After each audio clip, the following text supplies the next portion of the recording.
I'm Nurse Jessica Seitz, along with Nurse Erica. We're Nurses Uncorked, the podcast that takes nursing facts with nursing comedy and makes a little cocktail out of it.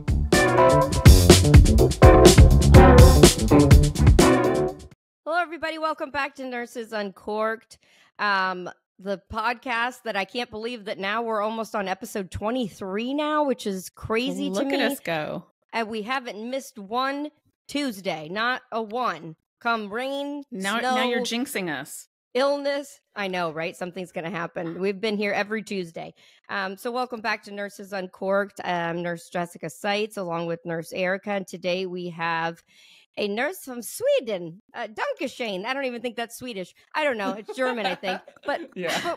But whatever, you know, it sounds good. Milo can correct me. I have Milo Bescher here, which is originally a nurse from Sweden that kind of had a video lately go pretty viral regarding what it's like working as a nurse in Sweden in comparison to working in the U.S. And everybody is here a little ticked off because we're not happy about it. So Milo, we would like to say thank you for joining us today and welcome to Nurses Uncorked. Well, thank you for having me. It's great to see you guys. I've been Jessica, you're new to me, but Nurse Erica, I've been following for so long, ever since I moved to America. So I'm a big fan. I have to tell you. When I met Milo a few minutes ago, he was like, "Hey, what's up?" When Erica came on, he was like, "Oh, guys." It's just so cute. Listen, I love it. I have been following Milo for it's a couple of years now, a long time, because he's just adorable. You're adorable, and you still do videos, some in Swedish and some in English, and I would literally Google Translate some of his videos just so. And then, so when I finally followed him back. He did a video about me following him, which is still one of my all-time favorite videos. It's on my favorites list on my TikTok playlist. It was so cute. So I'm a fan. Yeah, I've been a big fan for a long time. I was like, oh my God, Nurse Erica is following me. Well, Milo, I'm not going to lie. I just started following you 3 days ago. So I can't lie. We're new to each other. But I will say that before Erica told me about you, I had seen your viral video did come up on my TikTok. So we'll get into that in just a minute. Yeah. I know we're going to get into that video. But for right now, we're going to start with the cocktail of the week. Cocktail of the week. I feel like I need to say that like Redonda did with the you need to put that in there. Yeah. Of the week. It made me think of Redonda because this drink today that I'm mixing together here for you guys, I have named the Redonda. So, all right, let's get into the drink of the week. This is very simple. You get a cup of ice. Everybody has ice, I hope. You're going to mix in 2 to 3 ounces of cranberry grape juice. Okay, so I've already done that. I put the ice and I put 2 to 3 ounces. I went with 3 ounces. Yeah, it's not purple yet. It's kind of, I don't know, reddish. Okay. Next, you're going to mix in vodka. Yeah. You're going to take how much? 1.5 to 2 ounces of 1.5 to 2 ounces of vodka. This is 1.5 right here. And add that to your drink. Next, this looks fun. I guess these two colors together are supposed to make the purple. I don't know. Next, you are taking... Is this your first time making it? Here we go.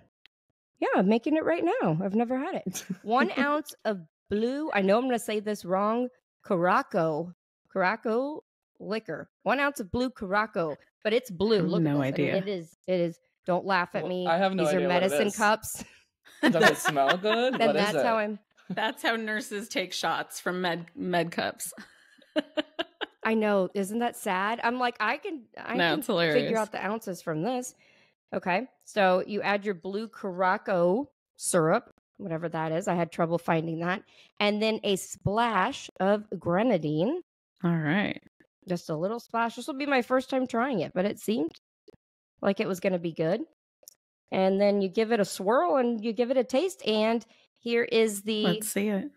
The dark purple it comes out to be. Yeah. It is. I'm swirling. This is the Redonda. It almost Cheers looks to Redonda. like Kool-Aid or something. Cheers. How is it? Tell the truth. Ooh, it's very good. It still has a kick to it, but no, I swear it's good. I actually like it because the last few drinks that I've made were a little too sweet for my taste, to be honest. Like it was like too much syrup. This is good. This one I would have that I one would have again. I would. Yeah. Does it have a name? Is it just called the Redonda? That's not, I don't remember what it's called. I think it's called Purple Haze, if I'm not mistaken. I think it was called Purple Haze. But that's how I came up with it because I said mixed drinks that are purple. Yeah, and I named it the Redonda. But if you wanted to look it up, it's called the Purple Haze, I believe. So cheers, everybody. Cheers. Cheers. Let's get into our podcast with Milo. I'm going to let Erica take away the first few questions here because I've talked enough. Take it away, Erica. All right. Well, Milo, why don't we start with you giving us just a little bit of background on you? How long have you been a nurse? What your specialty is? How long have you been practicing in the U.S.? That kind of thing. Sure. So I graduated as a nurse with my bachelor's degree back in 2018 in Stockholm, Sweden. And I started working in Sweden for a couple of years. I was mostly an ER nurse. And then after like 1.5, 2 years, I went back to school into my CRNA program. And I basically went through that program during COVID. It was hectic. And then I graduated CRNA school, and then basically I moved to the US. I've been in the US for a year, working in the cardiothoracic surgery ICU here. But like, so I would say like the way I got in touch with Erica were through TikTok, because I was like this nurse on social media in Sweden. Yeah. But I was like very intrigued and interested in like nurses on social media in the US because obviously I planned to move there. So you were like one of the big nurses on TikTok that I was following.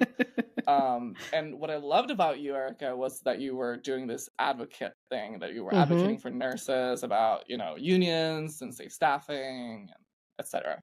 Yeah. And that was basically what I did back home in Sweden. Oh, I didn't know that. I was talking about staffing ratios. Yeah. So I was super like engaged when I was a student. I was on the national student, like the board for the National Student Association of Nurses in Sweden. Wow. I was also on the board of the European Nursing Student Association.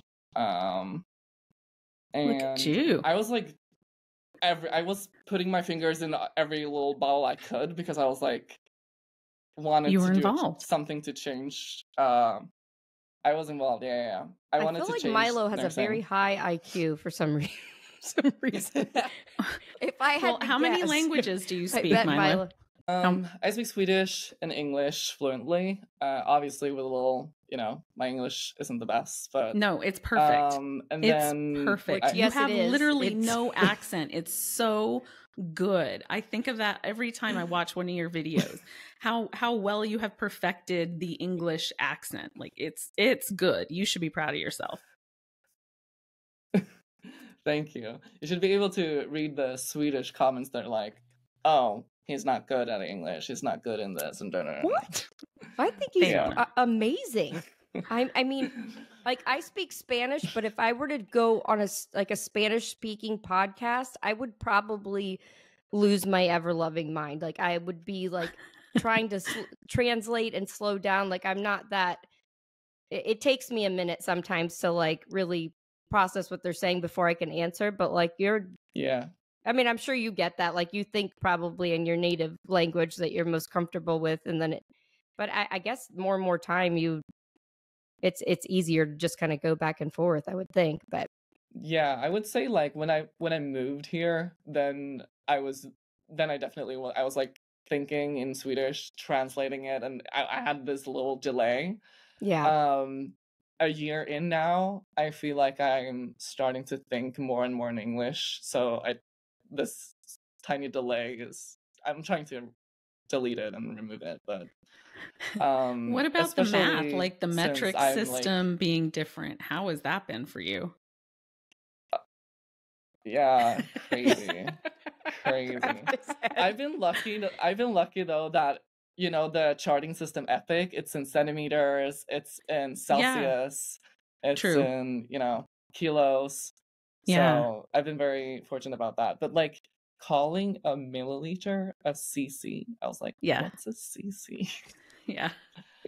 And that was like the first time someone said 1 cc. It was horrible. I took this job in the cardiothoracic surgery ICU, and I was in an emergency situation, and someone told me to push 1 cc of epi, and I was like, 1 cc? What do you mean? Like, what is 1 cc? Yeah, Alexa, Jesus. What is 1 cc? Right? Oh my gosh. Oh my gosh. Do you mean 1 milliliter? Like, what do you mean? Yeah. Oh my gosh. But yeah, I never thought of that. It's been, and all the like medical lingos, Yeah, you don't that's say gotta be different. norepinephrine, you say Levo. Yeah. And because you speak the brand names, But even different parts of the US are different. It's been a big change with our lingo. It's not all the same. Imagine. Yeah. So it's like the same in Swedish. Like a particular like equipment can have one name at this specific hospital, and then you change hospitals, and then they call it something else, but it's the same thing essentially. So yeah. True. So you were a CRNA essentially back in Sweden, but it's a little bit different here, right? Is that something that you're working towards, or can you talk about the difference there? Yeah, so it's there's a little bit of a difference. So as a CRNA, you have a master's degree in Sweden in nursing anesthesia, and how it is, it's like there's one anesthesiologist, an MD, that is supervising basically 3 to 4 or 5 ORs, and then there's one CRNA in each operating room actually like executing the anesthesia, providing the anesthesia. And the anesthesiologist is basically, just in the back, being on call if you need anything. Usually you meet with your anesthesiologist in the morning. They give you like a framework for your patients. Like, this is the anesthesia that I've been coming up with for this patient. And then you as a CRNA do the assessments, and then you basically perform the anesthesia. And if you don't think the framework you are given is correct, or if you have a better suggestion, then you basically just talk to the anesthesiologist. So from being here in the US now for a year, I feel like it's kind of similar to how CRNAs are working in like big university, like teaching hospitals. But what we don't have in Sweden is that we have CRNA isn't its own license. I'm still like a registered nurse with a specialty in anesthesia. And I can't like order my medications myself. But there are like rural hospitals in Sweden that only hire CRNAs that have like CRNAs in the hospitals or a CRNA on call. But then they have like an MD attached to the hospital, but the CRNA is like ordering medications in the MD's name. So it's like, it's similar, but still not exactly the same thing. But I looked into becoming a CRNA here in the States. It's just that it's 3 years more of school. And it would cost, for the first time in my life, my education would cost money. Sure, because yours was free back home. Yeah, exactly. Wait a minute. Free school? Free college? For real? Yeah. Wow. So that's as nice. a socialist country in Sweden, we have tax-funded healthcare and education. So you can go to school for, I think it's 6 or 7 years for free. That's amazing. That's so... And you're one of the consistently ranked one of the happiest countries too, right? Yeah, it's like, look how happy he looks right now. Countries. I know. That leads me into my one question is, why did you want to come to America? Like, that's the main question I had for you. Yeah. What led you to want to live here? It's kind of a funny story. Like, I moved to the US, to the Chicago area when I was like 18, 19. And I was living there for about 6 months. I was studying like music theater, basically. Really? Okay. Trying to figure out what I really wanted to do. Yeah. My son grew up doing musical theater. I love it. Me too. It's, nursing was my plan B, and I had to go in my plan B. I understand. Completely understand. But being in the US, I got the opportunity to shadow a CRNA for a day, and I had like no idea what the CRNA, like what that entailed or what it was or anything. But I got to shadow because it was like a friend of a friend of a friend of someone. And I was just shook. I was like, this is so cool. This is amazing. And the person who was a CRNA was making so much money. Like their partner was staying at home with the kids. They had like 2 cars. They had this beautiful house. And I was like, I want to do this. I want to be this cool and make this much money. So I applied for nursing school back at home in Sweden. So I interrupted my study year, basically, after 6 months. And I moved back to Sweden to become a nurse. And then, I realized after like, I think it's like 1 semester, I was like, CRNAs isn't paid as much here in Sweden. Okay. Well, how much? What's the difference? It's big. I think a CRNA in Sweden today has like a yearly salary of like maybe 70 to 80K a year.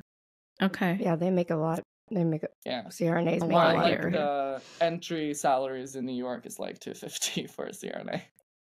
Yeah, so it's a big especially difference. New York. But at the same time, which I've been also trying, since my video went viral, I've been trying to tell people on social media that like you can't like compare, because people are like, okay, well, how much do you earn and what's the salary like? And it's hard to just like compare it right off the bat because there's such a big difference in regards to other aspects of actually living in Sweden. Yeah, the quality of life is so much very better. Different. The quality, it's just very different, so it's hard to compare. But so I've been looking into becoming a CRNA in the US. It's 3 years of school. I'm contemplating. Having to redo what you've already done, essentially, for the most part. That sucks. Right. And why I came to America was basically I enjoyed my time in America so much when I was in Chicago. And I like the culture. I like the people. And like having worked in the ICU now for a year, I feel like I've seen sicker people here than I would ever in my entire life see in Sweden. I live on Manhattan right now. There's 10 million people on the island. There's 10 million people in my country. Oh my gosh, yeah. So okay. And I guess just, how the country's structure is, in Sweden. Just, we have tax-funded healthcare. It's basically for free when you go to see a doctor. We work a lot with preventative healthcare. And then, like I said, a smaller population. So you don't get to see as sick patients as you do here. So I wanted experience, I wanted to get more knowledge and get better skills, I guess. Is this the first foreign country that you've worked in as a nurse? No. So I worked in Norway. Okay. I speak a little bit of Norwegian as well. See, I knew there was more. But I feel like I'm on It's a Small World at Disney World right now. We're like, welcome to Norway. Welcome to Sweden. I don't know if you guys have ever ridden It's a Small World, but I love that ride. I do too. It's one of those ones you have to go on every time. Like it's just a must. But that's awesome. Norway. That's pretty cool. How long were you there? I was there for a good 3 months. I did like a travel assignment there. And Norway is awesome. Like people who told me that they love Swedish healthcare should go to Norway because Norway is like our big brother and their healthcare, like their society, like the country in general. They have better nature. They have better healthcare. They just have it figured out, I feel like. All those Scandinavian there's countries. A lot more. They have it figured out.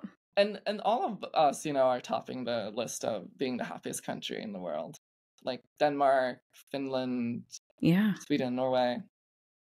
We are not anywhere near the top of the list. Not even close. I'm very happy here. I must say though, like even though I was miserable through my orientation in the cardiothoracic surgery ICU, I'm happy now. Okay, yeah, I remember kind of chatting with you then, and it was a struggle. It was a struggle, and I didn't want to be cliche and be like, well, welcome to American nursing, but welcome to American nursing. Yeah. Everyone said those words to me. Everyone, like my preceptor, all my new friends, they were like, this is it. This is as good as it gets. I was like, okay. Yeah. But yeah, I'm sorry. I'm just like soaring out from the question. I worked in Norway. I worked in Sweden. I did some volunteer work in Thailand. Wow. And then I did like remote work in Spain and Indonesia. And now cool. then I'm working in the US. Do you plan on going other places in the US or anywhere else as a nurse? So everyone has been recommended California just because it's like the best. It's supposed to be the best place in the US to work. Yeah. Yeah.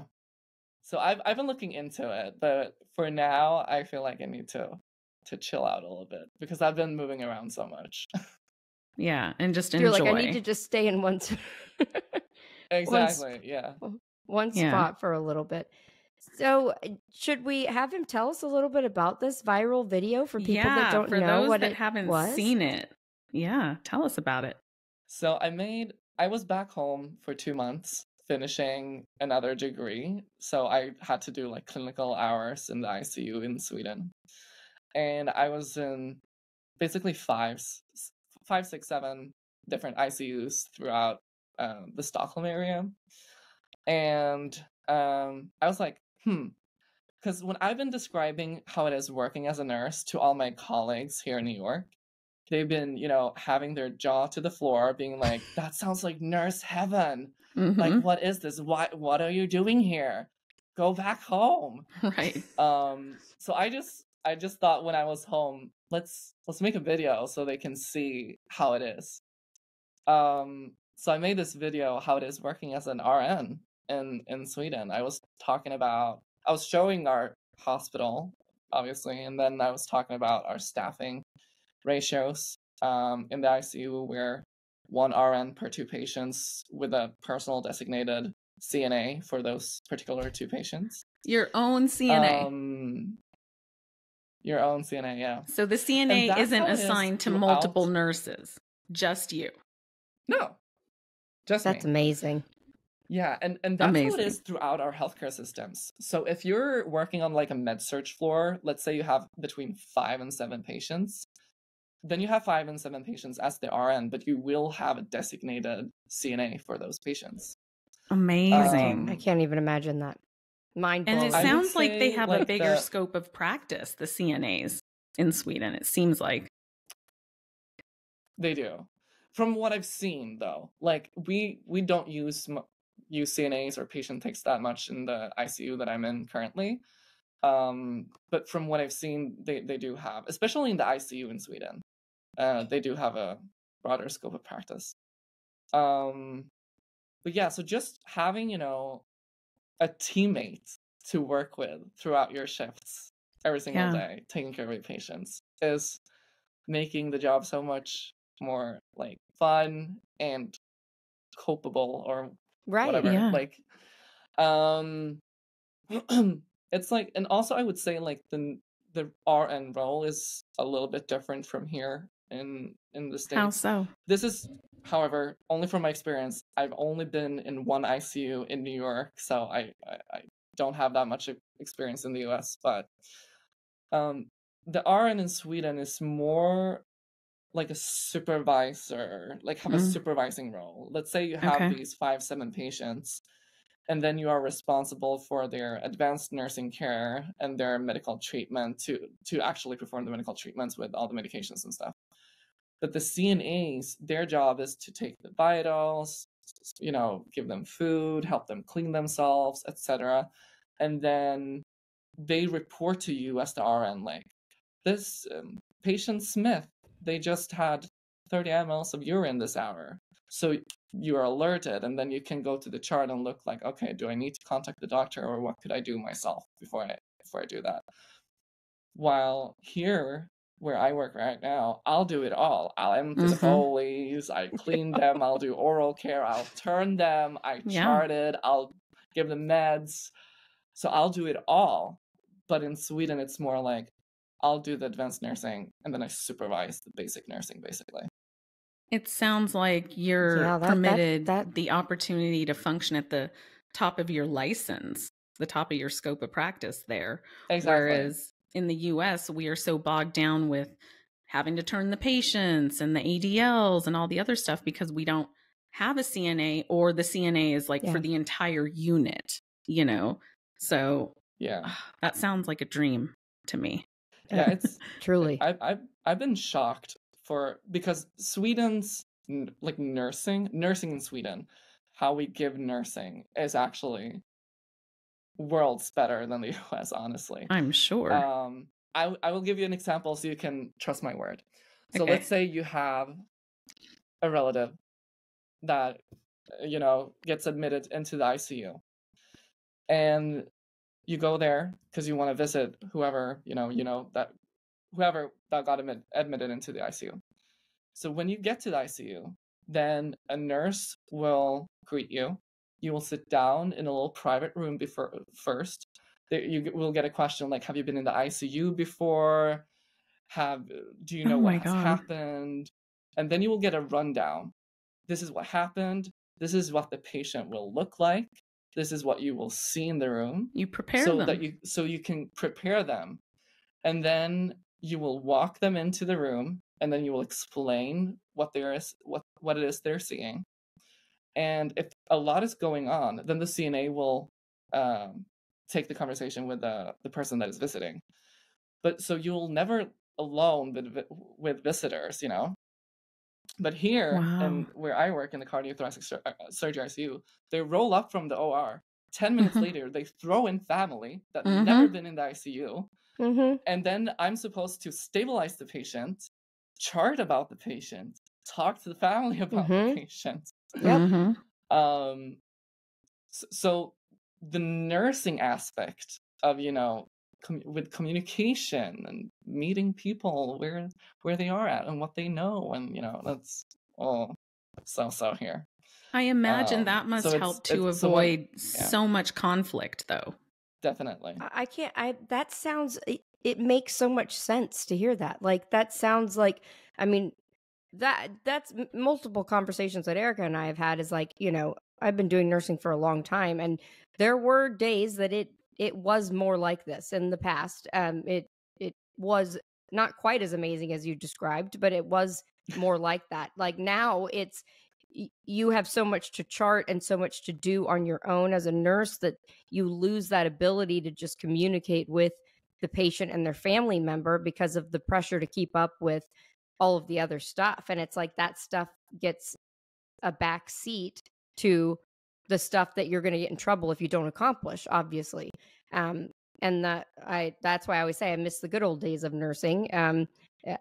But it sounds like that, Sweden's got it a lot more figured out for sure. That sounds amazing. That's how it should be. Yeah, I was actually shook when I started at my current unit. I was like, why are the family here now? Why are they like crying and asking about what the tube is? Haven't someone been talking to them? Like, nope. What's happening? And they're like, no, you're supposed to talk to them. I was like, but I'm doing all these other things. Like, I only have 2 hands, Yeah, I'm trying to keep them stabilized and alive. And that's very frustrating. That's culture hard. shock. Funny, Jessica, you culture shock, definitely. And Jessica, as you said about the charting, that was also another thing that, when I was doing my orientation at my current unit, my preceptor told me to chart all these things, and she was telling me to do a lot of things that are required of us RNs in the unit. And I think she got tired of me like a couple of weeks in when I was questioning her every single time. I was like, are you for real? Do you want me to do this? Is this serious? Like, am I supposed to do this as Where's well? the camera? On top of this? Yeah. But exactly, where's the camera? I was like, this is a joke. But the amount of charting that we're doing, I don't know if we do it more because we're like a comprehensive cardiac center. We're top ranked in the world. It's everywhere. Everywhere. It's everywhere. It's crazy. Everywhere. Like, it's repetitive. It's repetitive. It's ridiculous. It's over the top. I don't know if it's because Erica could probably answer this better. If it's more because of legality reasons that it's that intensive here, or if it's because of financial gain from insurance companies. But it's gotten worse as the years have progressed here. It just they add on literally. It feels like on a weekly basis something else is added to a nurse's plate. Like they put some other charting that you have to do. It's out of control. Yeah, it's out of control. It has to do with the liability and also the how healthcare is built here. Yeah. Because since healthcare is tax funded in Sweden and we don't have the same liability problem, like you won't go to jail if you didn't do anything. That was one of my questions. This is very interesting. We're talking about redundant VOD. Yeah. Talking about redundant VOD, because I was following that case and I was like, I was so scared because this was right before I moved to America, and I was like, this is so scary. Am I supposed to move there and work? It's very scary. Oh wow, yeah. I was so scared, and everyone was telling me that I was crazy for going to the US. They were like, they're gonna put you behind bars. That's how everybody felt here. You never know. Yeah. But we don't have the same liability issue in Sweden. Like, you have your license, and then we basically have, the board of nursing in Sweden.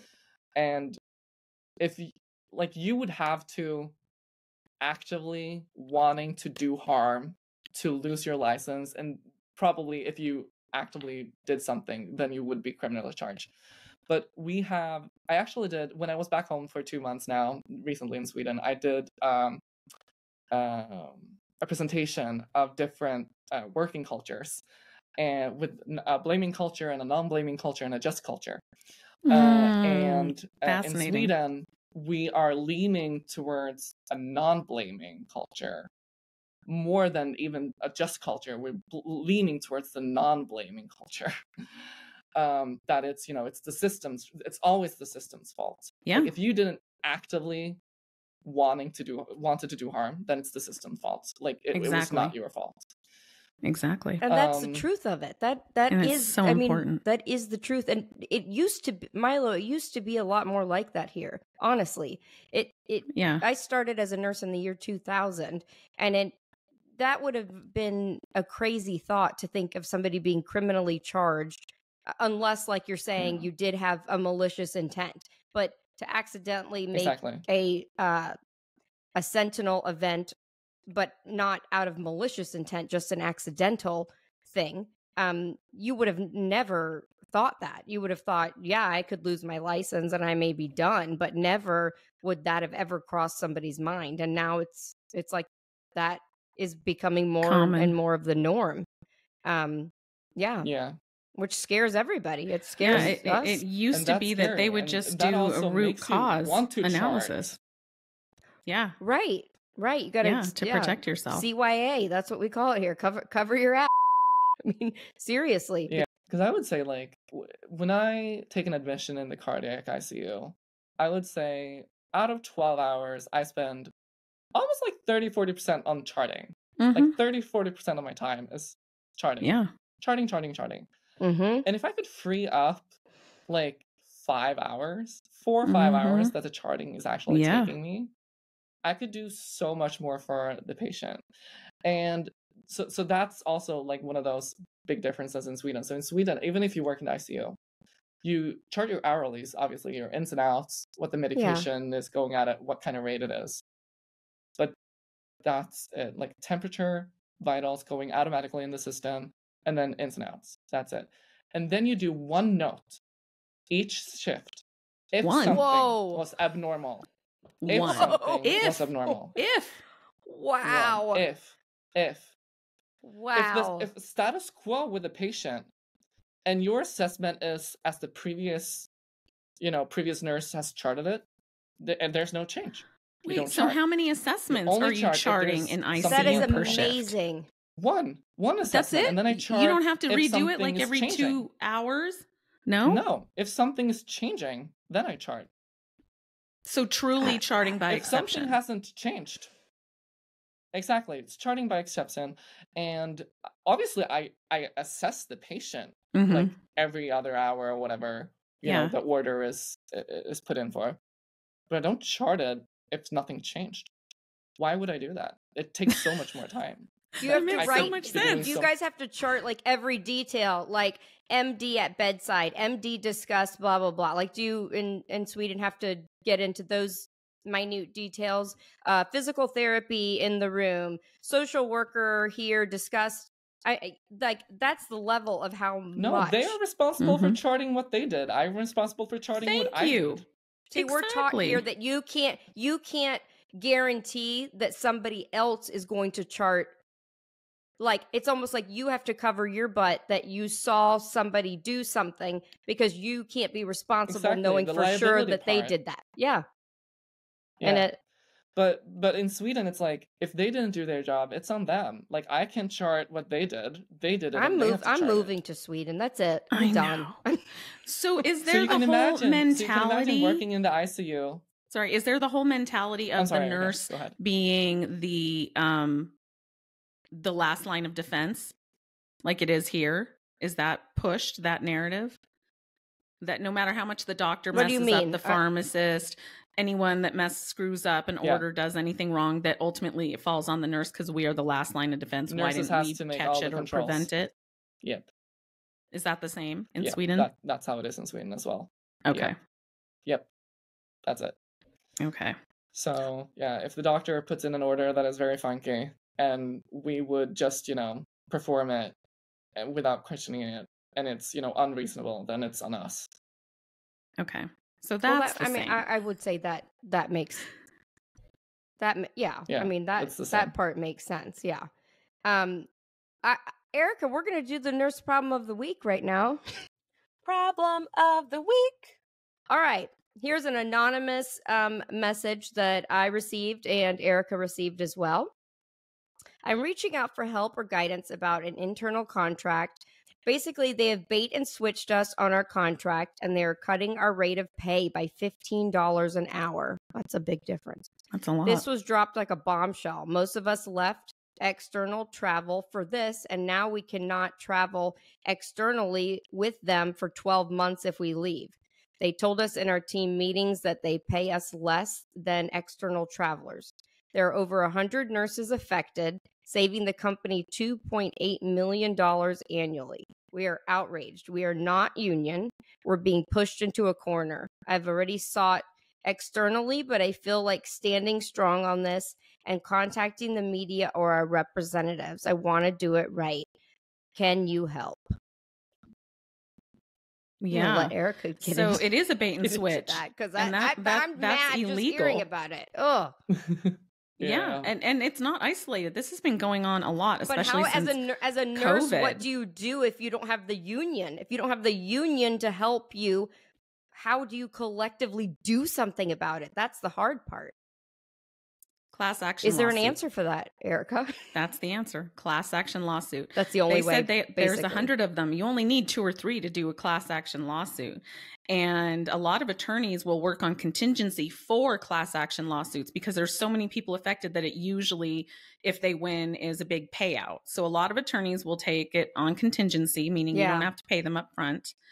And you just need one person to go in there to get an attorney and, go do your free consultations, meet with a couple, see which one is good for you. But you get one in there and then they say, who else? Are there others affected? Yes. Okay. And then they reach out to them and then it grows and it grows. Class action lawsuit is how you fight that. Could you go to the media? Yeah. Does it help if you have a union? Yeah. Could you go to your representatives? Yeah. But if you really want to fight that, class action lawsuit, 100%. Like Attorney Ryan talked to us about that a little bit on that one podcast. He was saying that he does a lot of those. A lot of times it might be hard to individually get an attorney for just one nurse. But like you were saying, if you collectively can get a bunch of nurses, I think, that are willing to speak up and stand up and come together, then I mean, actually, that aside from that, I don't think that there's much else you can do. The sad part is that a lot of people will have moved and they will be stuck there for a period of time. And so they don't fight it. They just take it. And that's what the organization counts on, you know? I love that this was a travel nursing question. Right? Because so back at home in Sweden, I'm like the spokesperson for all the travel nurses, I would say. I love it. I love it. And we have a little bit of the same issue with the bait and switch, but I guess it's easier in Sweden just because, like, if you travel to a different region and they screw you over, then, you know, you're not that far away from home, so you can basically, you know, take your bag and just go back home. But what I do want to say about this issue, I'm not good with any of this, you know, class lawsuits or whatever, but that numbers are speaking. So, like, if you are a bunch of people that you know, are in this, there are 100 nurses that are getting screwed over. If every single one of you, if you just we would, you know, communicate with each other, and every single one of you would just like, okay, we're not coming to work tomorrow. Yeah, exactly. Everyone could do You're it. You're speaking our language. Everyone. then you know, the companies would have no choice but to you know, change what they're doing. That's how you fix the whole problem in America. But if nurses stood I together, would say that to Erica. Like, we need a national union in the U.S. Well, you have one in Sweden, that's what right? We have in Sweden, and I think that's why we have it, you know, a lot better when it comes. How does that work in Sweden with the union? You're just automatically, all nurses everywhere are just automatically unionized? So basically we have a national union with a national board, and then every single unit has representatives in every single hospital. Every unit? Sweden. We have representatives. Wow. Every unit has their representative for the union. And amazing. then we have a regional board of the union in every single county. So, you know, for example, something is going on with the hospitals in Stockholm. Then we have like this, you know, regional board. So the representatives on the units can turn to the regional board and say, the hospitals are trying to do this and that. And then the regional board says, oh, this is not good, and picks it up to the national board. And then they speak about it. Amazing. We have representatives all over the place. Impressed. Like, I mean, truly, hearing these things sounds like a dream. Like, doesn't it, Erica? Like, it does. Like, it does. It would be a dream here to have what then again, he's describing. You know, so I don't just like paint Sweden as this all dream. I would say, like, a lot of nurses don't like the union because they don't think they do enough. Like, they want them to do even more. We get that here too. There's always some. So I would say, like, there's, but personally, I'm like so pro union. Like, I'm. Are you part of NISNA? There should be like a national union in the U.S. Yes, I am. Okay, so you've had a little experience. So when I got the job, this is actually very, very funny. So I got this job at this hospital in New York, and I would say I probably got it because I was reaching out to Erica for help with my resume because I was like, I don't know, I don't know how HR. And if anyone else needs help with their resume, you too can reach out to Nurse Erica. Not that this is a plug, but she does help people with resumes. Milo's was so challenging for me because it's just different. Oh, I'm sure it was. It was so different from ones that we have here, and it took me a while. But that's awesome. I think I mean, how cool is that to have somebody like from Sweden, like, reaching out to you for help with the resume here? Like, that's amazing. I think that's really cool. Yeah, and I would say that's how I got this job, you know? So thank you, Erica, for that. That was amazing. That's sweet. Thank you. But then, so I would say 3 or 4 weeks after I started, at this hospital, we went on strike. That wow. big New York strike. Yeah. So I was out, like I moved to the US, moved to New York, I got a new job, and then 3 weeks in, I was out chanting, doing all the, striking. I was like, yeah. Was that your first strike? That was my first strike, yeah. Isn't that exciting? Oh my God. Literally this year was the first time I was at a strike. I mean, she's addicted there to to support, them now. but oh my gosh, what an amazing energy. It's just like yeah, like it's so I really, it's empowering. I'm very, yeah, it is. It's cool to see nurses riling together and being cohesive and like fighting for a common goal. I'm all about that. I love it. Yeah. So what I did that was, I guess, similar in Sweden was that I was the president of my nursing program at my school. And so my school is Karolinska Institute, the Karolinska Institute, which was, at the time when I was a student there, we were amongst the top 5 best nursing programs in the world. Wow. And I was the president of that program. So when I started to be close graduating, and I realized, Jesus, our salaries there are so low. Like we got to do something about our salaries. Yeah. Something's got to happen. Then I got involved. I basically started a manifestation, demonstration, student strike for the entry salaries for RNs in Sweden.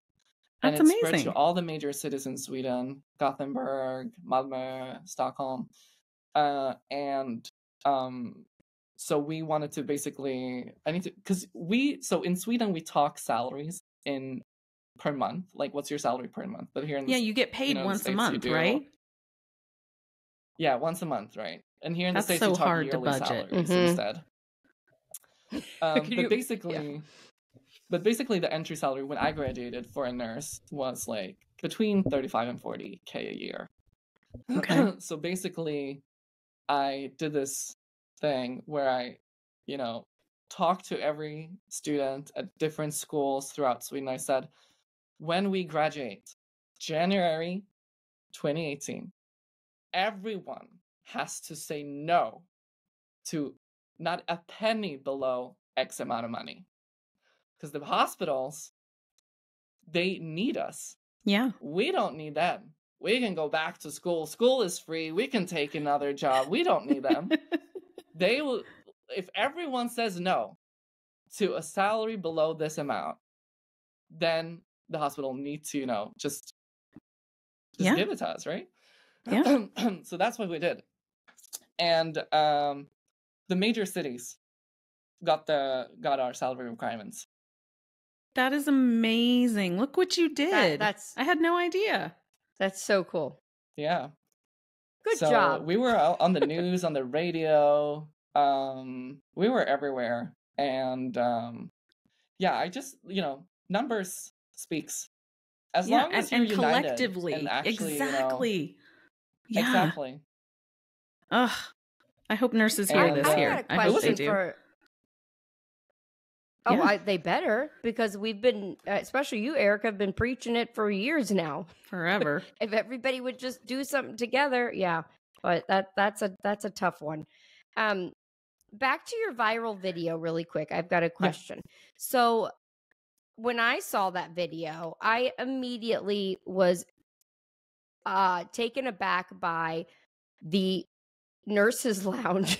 The beauty of the nurses' lounge, the amazing. fact of the individual bathrooms with the showers, to hear about the length of breaks that you get, to hear that they support you taking breaks to do continuing education. I literally was floored. My question for you is, having seen all of that, and now that you work in the States, and I understand that you've only been at one hospital here, so you can't compare for everywhere, but is it the same or is it massively different? I know the answer. I'm sure that I do. Unless this hospital is just amazing and they have something I'm not aware of, but can you compare those two for me? What you've seen? Yeah, sure. So Yeah. He's like, oh, You where can to already tell. start? Here we go. And you know what's sad? The sad thing is that my hospital is a union hospital. That Yeah. it should be good. You know, it Right. should be better than what it is. And that's the sad part. Yeah. But yeah, so here in the US, when I started at this hospital, we had to order specific scrubs with their logo on. And we didn't get any, money for it. Like we have to pay out of pocket to get Mhm. scrubs, which Wow. is insanely Embarrassing. different from Sweden. Because Yeah. Sweden is, providing your scrubs every day and they wash it for you. So you pick a pair and then you leave it there and they wash it for you. And we have no changing rooms. So you will have to, change at home or like in a bathroom somewhere throughout the hospital. And if you, run to work, bike to work, or whatever, there's no showers. Like you Yeah, can't- Americans don't do you that. can't We're do lazy. that. A shower. There's no my hospital didn't have no showers. We had one There- shower and we used it for storage. Oh, So did we. So did we. Our I unit feel like had one shower and it was filled with like Christmas decorations. I think. Exactly. Seriously. Oh my God, that's hysterical. oh Jesus. And I feel like that's how they treat staff rooms as well, like storage rooms. Like where am I Yes. supposed to sit? Where am I supposed? Yeah. So in Sweden, like we have tons of microwaves, multiple fridges, so you can store your, food or lunch you bring. If there shouldn't be a line for the microwaves. But then in regards to breaks, so Yeah, at let's the Union Hospital I'm working in New York right now, we have a 1.5 hour break on our 12 hours. So usually like a 30-minute morning break or like somewhere at the beginning of your shift and then an hour somewhere later. right. Currently, right I've been now, you working- get that? Or are you talking about Sweden? Well, no, so like we are supposed to Oh, we're supposed to have okay. that at our Union Hospital. Yes. Okay, okay.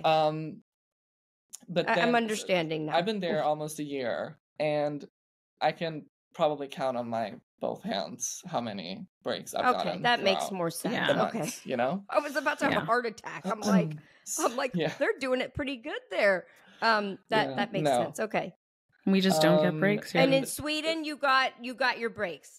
I'm In assuming. Sweden, I got my breaks because then you start your shift at 7 a.m. just like here. You take a report, probably 30 minutes something. You go into your patients. You start your assessments, and when you've done your assessments, maybe you give some morning meds around 8 o'clock. They usually do. And so around 8:20, 8:30, you get your morning breaks. Usually it's 15, 20 minutes. You grab a coffee or a sandwich or God. whatever. Sit Oh down, my God. chat a little bit with your colleagues, Chat a little. and then you go out Chat a again, little. finish up. Yeah, Yeah. What my is God. that? exactly. Yeah, Right? having fun at work, Oh, being yeah. social doesn't with exist. your colleagues Yeah. and friends. Mm-mm. And then you go out again. You do rounds around 9-ish o'clock probably with the doctors. And then after that, you start doing the interventions that you agreed upon during rounds. And then around like 11:30, we start usually taking lunch breaks. Lunch break is usually like 30, 45 minutes. Who Like, I have relieves to you in say, like, Sweden? there's- Is it like Yeah. the nurses take turns and you guys relieve each other, or how does that work? So it all depends. Like in the ICU, usually it's your neighbor nurse or Okay. like the two RNs leave the CNAs. And then when the RNs are back, the CNAs leaves. And the You can RNs leave a are covering CNA on the floor their with no CNAs, licensed basically. nurse? Or there's other well, nurses there's going to be on the a unit? nurse on the floor. Okay. But like Okay. So if they needed somebody to answer or yeah, do something, they have a exactly. resource There's always person. going to be an RN on the floor. Okay. But so, like, depending on the situation with your patients, usually, CNAs are friends with other CNAs, and the RNs are usually friends with other RNs. Yeah. Usually, sometimes it crossover. So it all depends on who do you want to go to break with. Do you want to go with your CNA? Ask your neighbor. Do you want to Right. go with your neighbor RN? Well, ask your CNA to cover you. Figure it out. Can you It imagine just having that works. flexibility, Erica? No. And Well, usually, and that's because they probably are staffed appropriately where they can relieve each other. Like You know what I'm saying? Like here, the staffing is so horrible and everybody's getting new admissions and can't keep their head above water that to even try to ask somebody to relieve you, they look at you like you're crazy. Like, no, I can't even take care of the patients I have. I can't listen out for your patients too. And that's what happens to us here. I'm sure Milo understands that, and you've seen that. That's basically term. Yeah, that's basically how you get screwed out of your breaks, because no, there is nobody available to truly watch your patients for the most part. So usually at the majority of the ICUs, in the majority of the ICUs I were doing my clinical rotations in when I was back in Sweden now. So usually, there's one RN, one CNA per 2 patients, and then usually we have a resource nurse. So if you have a difficult time being flexible with your break, then you can always call the resource nurse to cover. Wow. Because if you have like a lot to do and you want to go on break, then you don't want the care to stop. You want the care to continue going even if you're on break. So then you can call your research nurse to come cover you. And then usually you have a charge nurse, and the charge nurse doesn't have an assignment. So the usually way it's supposed to be on the floor that doesn't have, an assignment that can help you.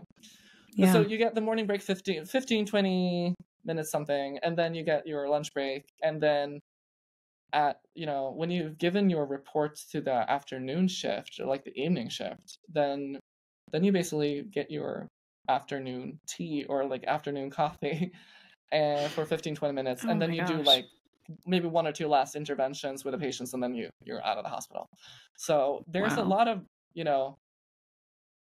and the patients isn't as sick as here. So there's there's not the same amount of charting. There's more staffing. The patient is usually not as sick as here in the US. So there's Why a are lot our of patients things... more sick? Why do I keep hearing that? Because our food is and we're lazy and we don't walk anywhere. And our healthcare is horrible. And nobody has insurance. Okay. Yeah. That's so what they I don't figured. seek treatment. That's what I figured. I think the major factors are there's a larger population, so obviously it's going to be more disease processes in the populations overall. But then the healthcare system, people are afraid of actually seeking care because they're afraid of what it's going to cost them if they don't have insurance and stuff. So then they wait it out, and then they are caught in the when the disease process has gone much further, and that's more expensive and yada yada. And also, I think what Erica said, the food is you can have the same package of cereal in Europe and the same package of cereal here in the US, same brand, same name, same everything. But when you look to the ingredients, some of the ingredients in the US cereals are banned they're illegal in the European Union. Yeah. They're illegal. You didn't know that, Jessica? Oh, yeah. Look at me. Oh, it's fascinating. No, it's fascinating. Yeah. People that have like gluten intolerance and dairy intolerance here, they go to Europe. It doesn't happen. They can eat everything that they want there. The quality of food is so much better. They are held to really high standards. You know what's crazy though is that you think that people have this image of America, like it's America, the land of dreams. Like no, that's we've where been you go bamboozled. You can make anything happen. It's like why is that image there when actually there's a lot of things that are beyond subpar. Like last time I was in the Czech Republic, it was 2019 because I'm half Czech, and so I have a lot of family there, and I was convinced, like, I'm moving here. I'm getting a dual citizenship. It is so not like the transportation works. Public transportation, it's amazing. That's also something. That's also the infrastructure. Because when I was living in Pennsylvania, I was literally a 5-minute walk from my Walmart. 5-minute walk. But I couldn't walk there. I had to take the car. Why? Because otherwise I would walk on like the highway. Like, because there's no streets for walking. Yeah. So that's also a reason why I'm in New York, because here you can bike and you can walk. I completely get that. That is just like where I live in Florida. Literally, if you were to walk to your local store, you'd probably get pummeled by a motor vehicle and you'd probably die off of US Highway 19. Seriously. Like, it's that bad. Like, there is no safety. There's no concern for people biking or walking. It's like literally you are on top of the interstate if you're going to try to go somewhere. It's scary. Like me and my partner, when we were shopping, when we were living in Pennsylvania, like we were like system. We were walking to Walmart. We were walking to all the different stores with our bags, carrying just like in Sweden. And every single car that passed us, we're like, what are they doing? And we're walking. It's the 5-minute walk that isn't walkable. Yeah. You're doing it. So I do think that that also has something to do with that the infrastructure in a lot of cities in the US isn't the best. I mean, in Sweden, you can basically walk or bike all the way from north of Sweden to down south. Like, wow. Everything is, So, okay, so you don't feel like we need a part 2 with Milo. Like, seriously, because I know there's so much to unpack. I'm learning so much today. I feel like I'm so completely uneducated as to know how other countries do stuff. Maybe we will. Honestly, like I think the best comparison we usually get is Canada, because Canada's so close to us, and we hear a lot about like their healthcare system. But in all honesty, like that's not something, unless you go out and really research it, it's not something that you hear like that often. You don't really hear how it is in other countries, or how they're doing stuff, or how their healthcare system is. Like it's very, very fascinating and makes you a little bit. And did you notice how clean it was? And I'm like, yes. In the video, how immaculate. Like everything been sterilized. Yeah, it was beautiful. I was like, what? I literally have no words. So Milo, tell us a little bit about your social media. Like how can people find you, and what is the premise of your channels, your TikTok and your Instagram? Right. So my biggest social media platform is TikTok. I have about almost 90K followers right now. Yay! That's great. You guys need to all go follow Milo, get him to 100. Milo Bescher. I said that right, right? Bescher. Okay. That's right. Yeah. Spell it. Bescher. Okay. Milo. Milo. Yep. Bescher. Okay. That's on Instagram and TikTok if you want to go to Instagram either. and TikTok. And since my viral video went viral mostly in the US, because I did that in English. Because the people in Sweden are like, I don't care. We see this all the time. Exactly. Right. Yeah. Well, okay, whatever. There's our break room. I think like 10 or 15% of my following on TikTok now is like English speaking. So I have created a playlist on my TikTok that's called Milo in America. So when I post a video in English, I add it to that playlist. Oh, okay. So I didn't even know to that. Navigate for my English speaking audience that these videos are in English, because I do a lot of Swedish content as well. Can you say something in Swedish? I know this is so annoying for you, probably, but I just want to hear you just say something. It'll make me happy. Like, it doesn't matter. You could say your makeup looks stupid, Nurse Jessica, because that's usually what some people say to me. Whatever you want to say, or you can say Nurse Erica is my hero. Just say something. We just want to hear it. Jag heter Milo och ditt smink är jättefint, Jessica. Och Nurse Erica, du är verkligen en hjälte. Du ska veta det. Okay, what did you say?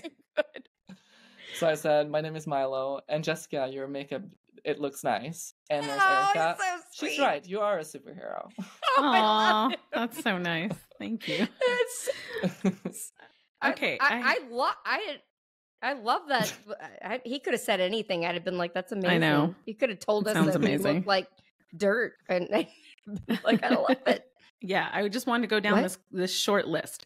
So you don't have criminal prosecution of nurses in Sweden, right? No. Okay, what about violence against nurses? You have nurses being shot in the units? No. Gunned down at work? So you basically, so the criminal activity in general in Scandinavia in general has been like increased over the years. I remember like when I was a teenager, cops in Norway didn't have guns. Like not even the cops had. Wow. And in Sweden, just to like it would depend on what kind of cop you were, if you had a gun or not.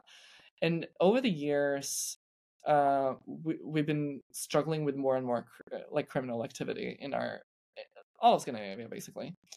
And we still don't have, like, school shooting is not a thing. And no, that's an American thing. Like a hospital shooting is definitely not a thing either. But we do have, like, violence where people, you know, act out, or, like, you know, they come in drunk and they get mad because there's, like, a long line in the ER or whatever. But I would say... But do they come in with guns and shoot up the nurses and take knives and slice them in the throat? Oh, no, I mean, I know it sounds like I'm being dramatic, but I'm really not. No, that's what happens. Yeah. What is the difference there, Milo? What is the difference? Is it the way people are prosecuted there, or is it gun laws, or what? Or is it screening in hospitals? What's the difference? Or is it that your management backs you up? There's definitely, so in regards to weapon, there's definitely that we have gun laws. Like, it's hard to own a gun, it's hard to import a gun, like, it's difficult. And in regards to management, I would say in the majority of the cases, the majority of the hospitals, I've been a travel nurse in Sweden, I worked at multiple hospitals. The management always has my back. Like, if I tell them, like, this patient is offending me, this patient is rude to me, this patient is doing this and that, then my charge nurse or my, you know, nurse manager, they will walk into the patient. Like, I had this example. I was in the ER. This young teenage boy didn't want me to touch him because I was gay. He was, like, being very rude. And I was like, you don't get to talk to me in that way. You're here because you need treatment, and I can give you the treatment, but you won't be able to speak to me in that manner. And he was, like, being all, you know, funny about it. So I went to my charge nurse, and I was like, this happened. So the charge nurse walks with me into the room, and she's like, what's your problem? Either you stop offending my nurses on the floor, I love it. We will kick you out. You will have to seek care at another facility. Amazing. Like, it's not acceptable. They're not worried about customer satisfaction scores, essentially. No. Or the patient is always right. They're always the client. It's not a service job in that sense that Thank you you in the US. Yeah. That's I'm sure that healthcare. Yeah. I'm sure that nurses in the US, since seeing your viral video, have been researching, you know, what it takes to go to Sweden and become a nurse. And I know that your process getting here to the US was really long. Like, there was a lot that went into it. Yeah.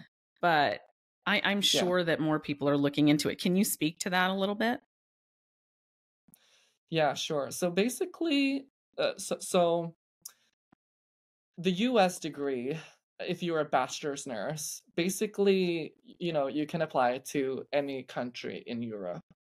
You just have to know the language. But then we have the issue, like, because I do have a Swedish passport, I can move wherever I want in Europe. Like, there's no, like, immigration thing that is stopping me. Like, if I would want to work in Italy as a nurse, then I would just start learn to speak Italian, and then I could move and work as an Italian nurse, you know? Or a nurse in Italy.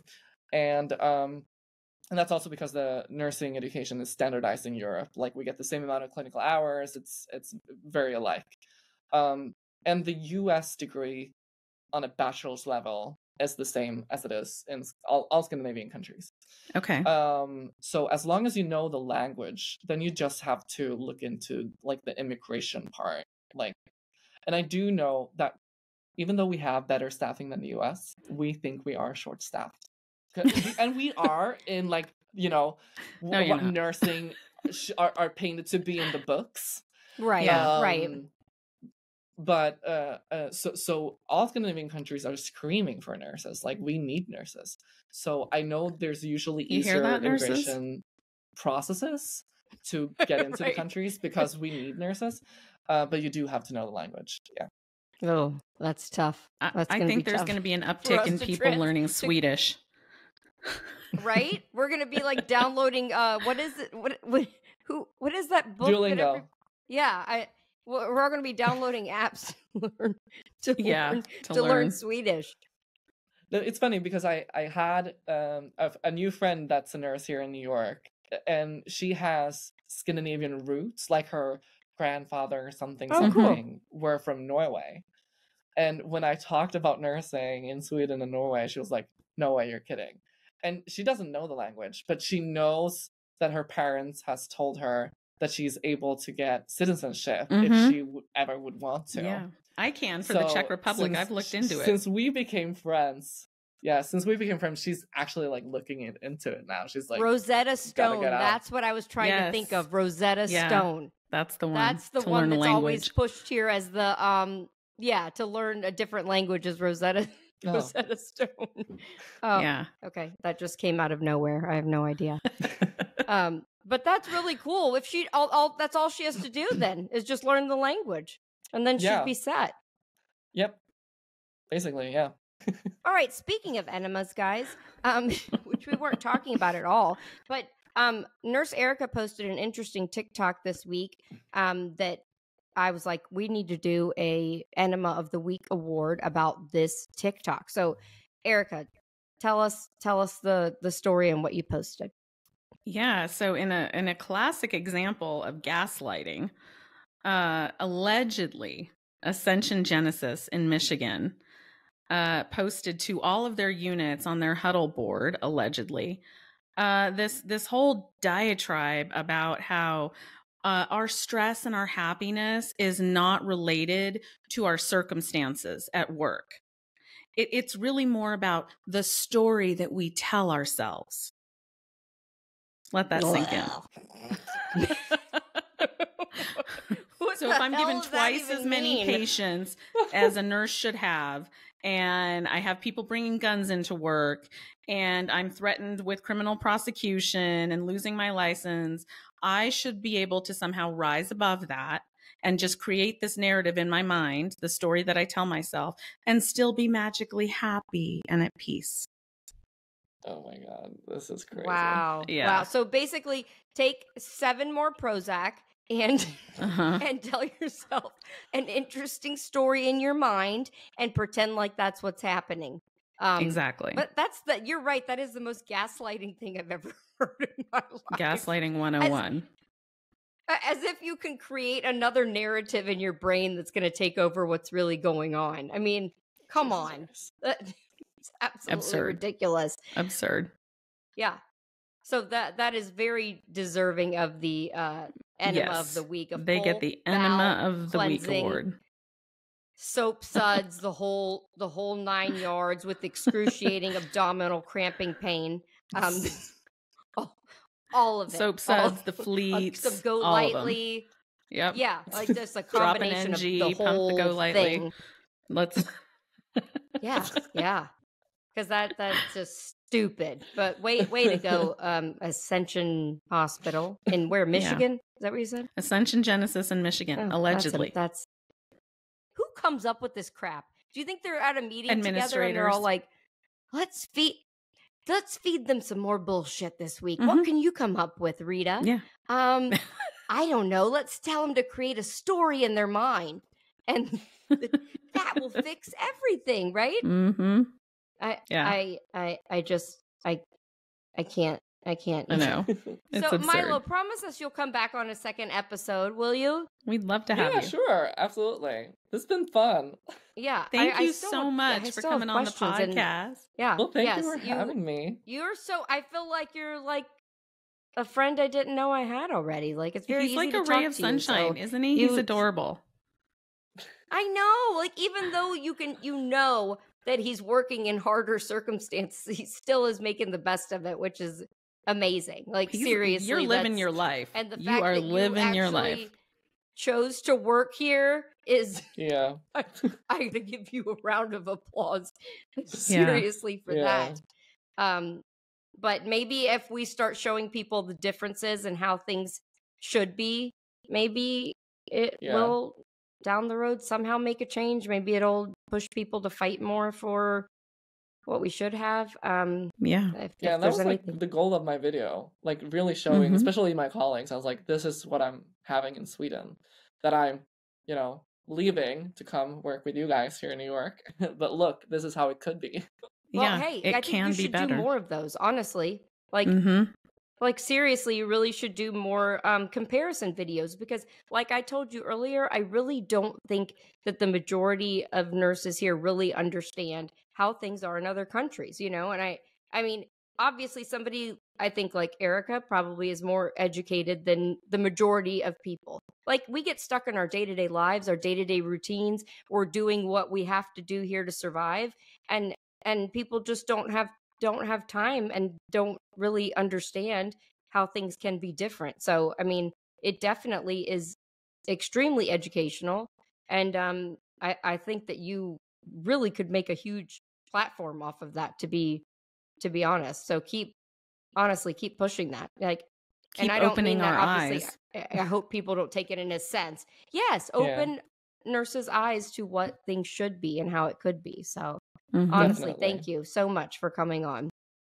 Thank you so much for having me. Thank you, Milo. Thanks.